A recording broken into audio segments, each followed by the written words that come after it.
Makna syariat secara bahasa.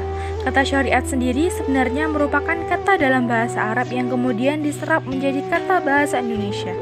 Dalam KBBI, kata syariat berarti hukum agama yang menetapkan peraturan hidup manusia, hubungan manusia dengan Allah Subhanahu wa taala, hubungan manusia dan alam sekitar berdasarkan Al-Qur'an dan hadis.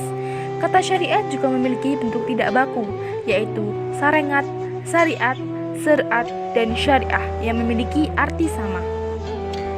Kata syariat berasal dari syara'ah yang artinya memulai, mengawali, memasuki, dan memahami. Dalam definisi lain, kata ini juga bisa berarti membuat peraturan, undang-undang syariat, sedangkan secara etimologi kata syariat memiliki arti mazhab atau metode yang lurus.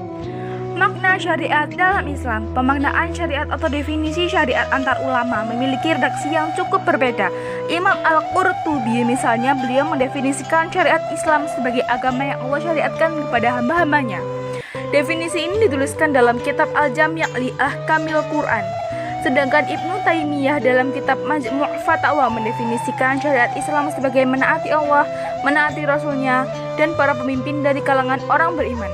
Dan Imam Ibnu Atsir Al-Jazari menyebutkan bahwa definisi syara' dan syariat lebih menitik beratkan kepada agama yang Allah syariatkan atas hamba-hambanya, yaitu agama yang Allah tetapkan bagi mereka dan wajibkan atas mereka.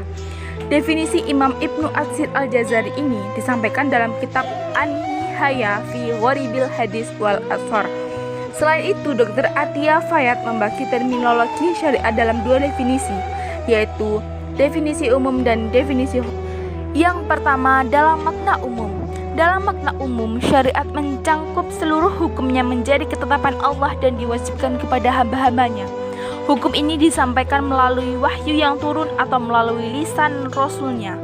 Definisi syariat dalam makna umum ini mencangkup hampir semua aktivitas yang dilakukan manusia, mulai dari segi akidah, moral, ibadah, pekerjaan, politik, hukum, kekuasaan, warisan, pemberian, dan lain sebagainya.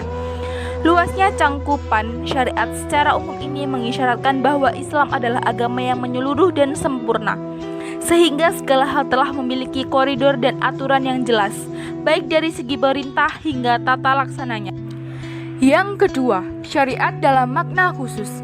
Sedangkan syariat dalam makna khusus hanya mencangkup sebagian dari hukum-hukum syar'i karena adanya sebab dan kebutuhan tertentu. Misalnya pada saat kata syariat digunakan bersama dengan kata akidah, maka definisi syariat menjadi hal-hal yang berkaitan dengan hukum-hukum fisik, seperti hubungan antara manusia dengan Robnya, dengan sesama manusia, dengan alam, dan juga dengan kehidupan. Sedangkan pada definisi ini, akidah merujuk pada hal-hal yang berkaitan dengan keyakinan dan iman. Di waktu lain, kata syariat juga bisa disandingkan dengan kata fikih. Maka dalam konteks tersebut, syariat merujuk kepada hukum yang berasal dari wahyu atau Allah Subhanahu wa taala. Sedangkan fikih merujuk kepada hukum yang merupakan hasil dari ijtihad para mujtahid. Hakikat dalam kamus ilmu tasawuf dikatakan bahwa kata hakikat atau al-haqiqah seakar dengan kata al-haq, reality, absolut, yang dalam bahasa Indonesia diartikan sebagai kebenaran atau kenyataan. Secara istilah, menurut kamus ilmu tasawuf menyebutkan bahwa hakikat adalah kemampuan seseorang dalam merasakan dan melihat kehadiran Allah di dalam syariat.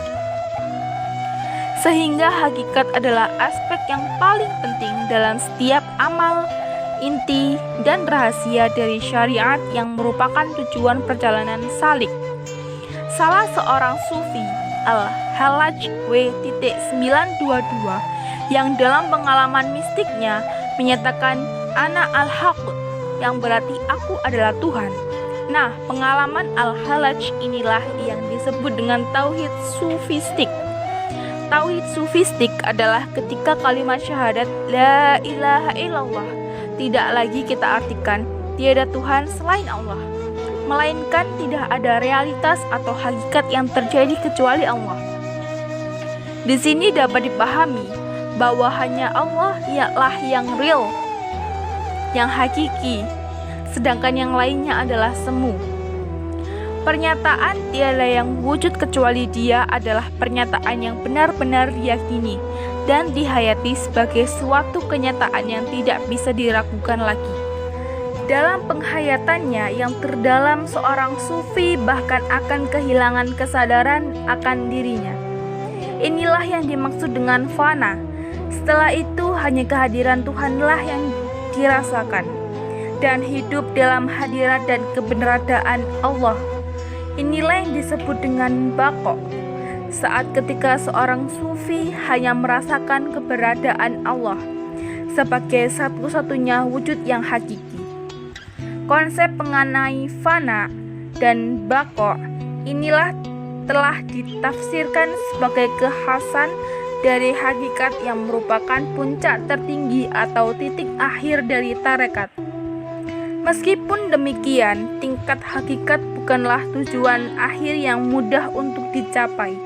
Jarang sekali orang-orang yang mampu mencapai pada level tersebut.